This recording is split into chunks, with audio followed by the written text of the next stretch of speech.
भुसावळ शहर पुन्हा एकदा गोळीबाराच्या घटनेने हादरले आहे। सोमवारी रात्री 10:30 वाजण्याच्या सुमारास दगडी पुला परिसरातील हनुमान मंदिर जवळ धक्कादायक घटना घडल्याची माहिती समोर आली आहे। प्राथमिक माहितीनुसार गोलीव रायसिंग पंडित हे घरासमोरील ओट्यावर बसलेले असताना दुचाकीवरून आलेले दोन अज्ञात व्यक्तींनी त्यांच्यावर कथितरित्या गावठी कट्ट्यातून गोळीबार केला। घटनेची माहिती मिळताच बाजारपेठ पोलीस ठाण्याचे अधिकारी आणि गुन्हे शाखेचे पथक तातडीने घटनास्थळी दाखल झाले। पोलिसांनी परिसराची पाहणी सुरू केली असून पुरावे आणि संकलित करण्याचे काम सुरू आहे।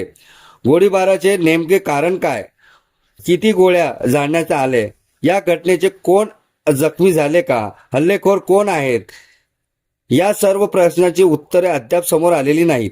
संपूर्ण परिसर तणावाचे वातावरण असून पोलिसांकडून सीसीटीव्ही फुटेज विविध अंगांनी तपास सुरू आहे।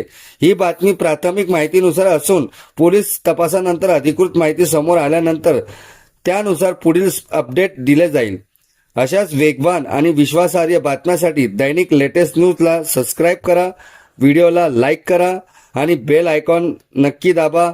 मी मुख्य संपादक हबीब चव्हाण।